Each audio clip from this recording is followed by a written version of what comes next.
Hello বন্ধুরা, কেমন আছো তোমরা? আশা করি সবাই অনেক ভালো আছো।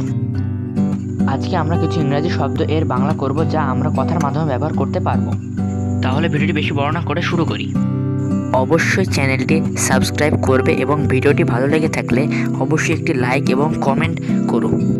আজ আমরা যেগুলো শিখব সেগুলো হলো অ্যানালজি, মিল বা সাদৃশ্য, তারপরে ক্রিপার মানে লতা, ক্লাব মানে সমিতি, বিড অর্থ নিলাম ডাকা, এনশিয়েন্ট অর্থ অতি প্রাচীন, অ্যানয় অর্থ উত্তপ্ত করা, ডো অর্থ হরিণী, ডকুমেন্ট অর্থ দলিলপত্র বা প্রমাণপত্র, সিক্রেসি অর্থ গোপনীয়তা, স্কাফল অর্থ হাতাহাতি করা, ট্রাইফেলিং অর্থ তুচ্ছ বা সামান্য, উইল অর্থ চাকা,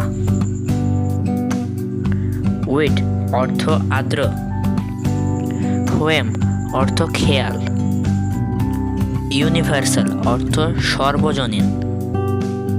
আজকের ভিডিওটা এই পর্যন্ত। সুস্থ থাকবেন, ভালো থাকবেন, সবাইকে আল্লাহ হাফেজ। ভিডিওটি ভালো লাগলে চ্যানেলটি সাবস্ক্রাইব করবেন।